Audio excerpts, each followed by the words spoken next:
Hey yo! Ngayong gabi sa tanan. Na po tayo client no for today no.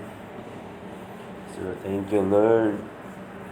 Second day na tayo client. So di na tayo magdugay no. Ato ng stencil proper placement.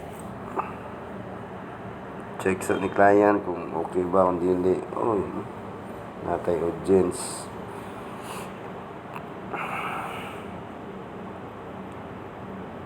Lantaw na po speakers, plaster.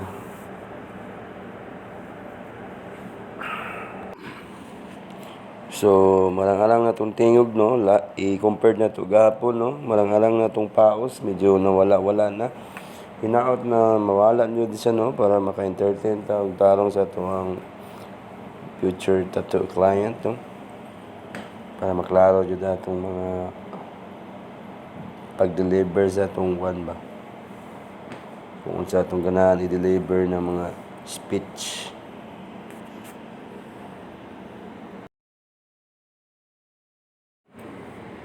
Naabot na kong anak, si Katleya, gikan og school.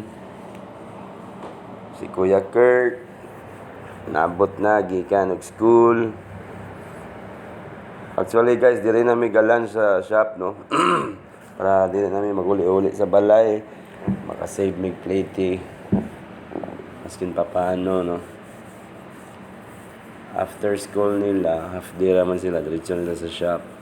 Di rin namin mag-lunch.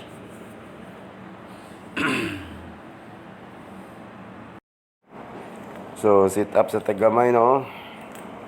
Siyempre, always disposable needle yun na itong gamit. Okay, nakasugod na ko dito, no?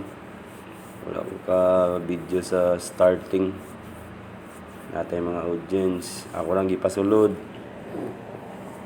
para dili sila ma-ignorante kung unsa dyan tattoo. Video. Credit sa kumbayaw, no? Cleo. Salamat sa pag-video. And this is our final result.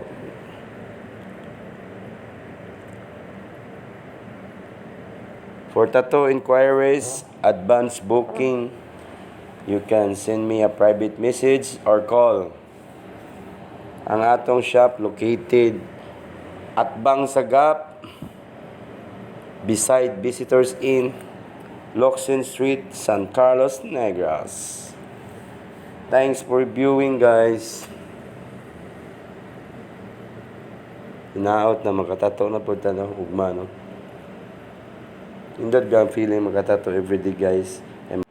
So, kana lang sa karon, no? Please follow and share JB Tattoo San Carlos, Negros.